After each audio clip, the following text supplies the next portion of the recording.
Hey everybody, welcome. Welcome to linuxin.com. Today we're going to talk about file transfer protocol. Alright, so without a further ado, let's start.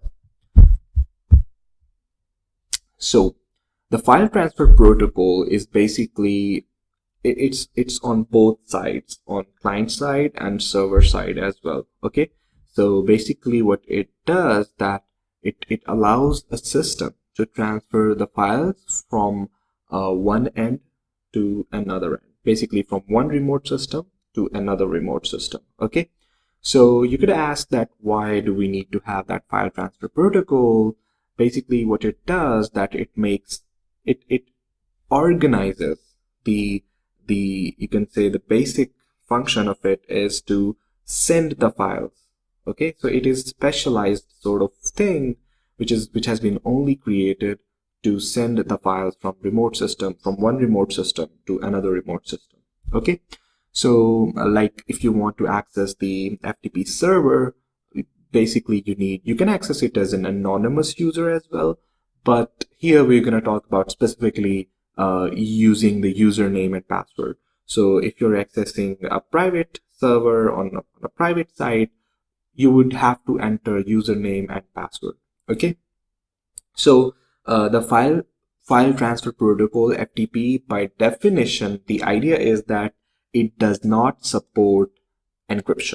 Okay, however, as we have seen that lately for the last 5, 6, 7, 8 years, the SSL has become famous, and if you're using it on your website, then obviously automatically you're having encryption. All right, so in that case, FTP by definition, it doesn't have any encryption on files. So if you're sending a file just using FTP, like it's not on a private site or a private server, then basically the files are accessible. Any hacker could actually steal your file.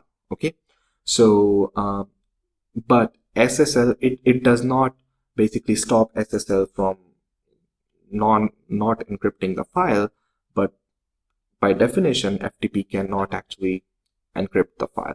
So if you want to encrypt the file, basically you have to use the protocols like SSL services. Okay, so I hope you have got the point. So now we are going to divide the FTP. We are going to discuss separately FTP client and FTP server. Okay, so an FTP client, basically it allows access to FTP servers. Okay, so what client is that it is going to give you an access to the FTP server.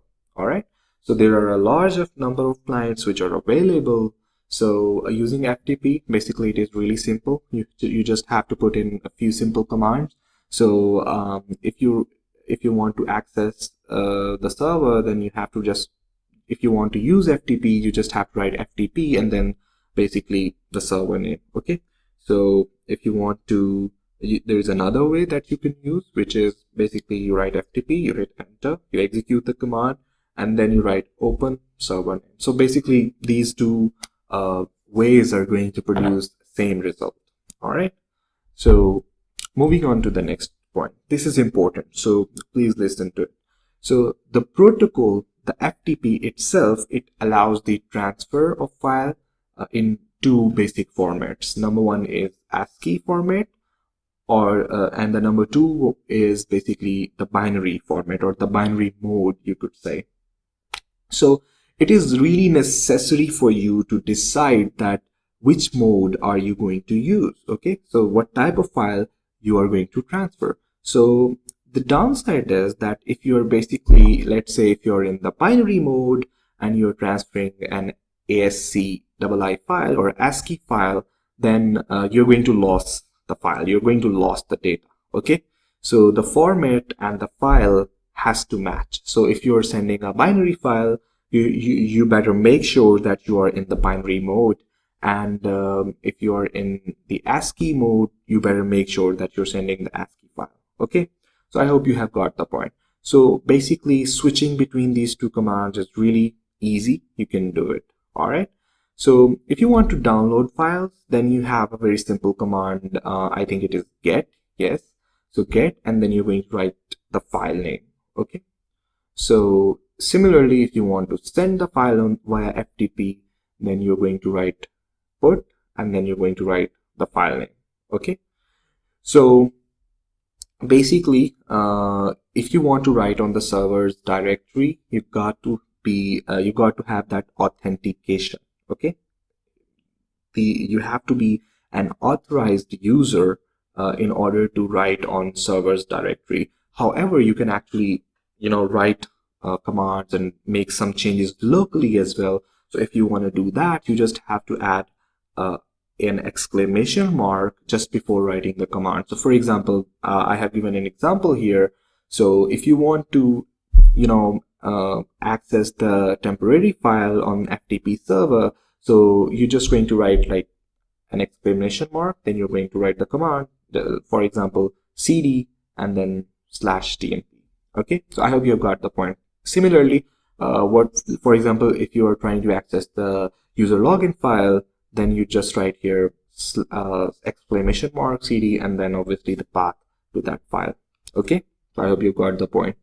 So now let's talk about FTP server. So the traditional Unix server, basically it is run through port 21. Okay, so what happens is that whenever it is going to receive a connection, it is going to verify it. So as I have told you that you can also connect as an anonymous user as well, but in case of the password, it is going to verify. Okay, it is going to verify the password and the user, and then if the authentication is correct, it means that if the user exists in the file, in the specific file that we're going to talk about later, then it is going to allow you to access the FTP server. Okay, I hope you've got the point. So a user, basically a user's connection, it has to pass through 5 levels, okay, in order to get to the point. Okay, so basically you can say that in order to connect to the FTP server, it basically involves 5 steps. Okay, so the number 1 step is basically having a valid password. Okay, obviously username is a part as well. So the second point is basically the username. So if the username is not right, or if the username is not appearing in the /etc/ftp users file where all the users reside, so if your username is not in that file, in short, like in simple words, if your username is not matching with the file, then obviously it is not going to let you in. Okay, so make sure you have the right password, you have the right username, or you are a registered user. Okay, number 3 is you have to have a valid standard shell.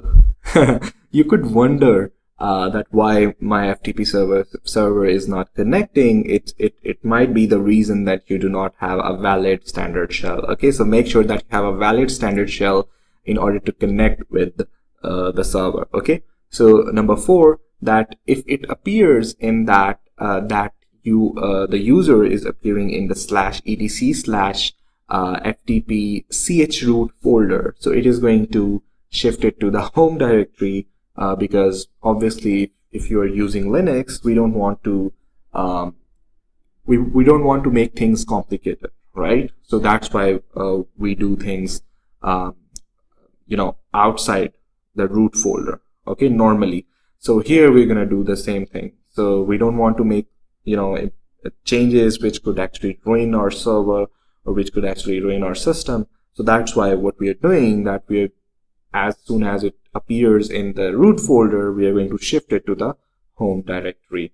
So the last is, but not the least, is obviously the user has to have an entry in the /etc/password folder. Okay, sometimes it happens that if you do not have your password entered in the /etc/password folder file, excuse me, so it's not going to let you in. Okay, so in order to connect to the FTP server, you have to make sure that you meet all these 5, I would say, requirements. Okay, so in case if you are having some sort of error in connecting to the FTP server, most probably there is a chance that you have one of these problems. Okay, So I hope you have got the point, you have enjoyed today's video, and for written articles, you can visit our website linuxin.com. Until next time, I'll see you.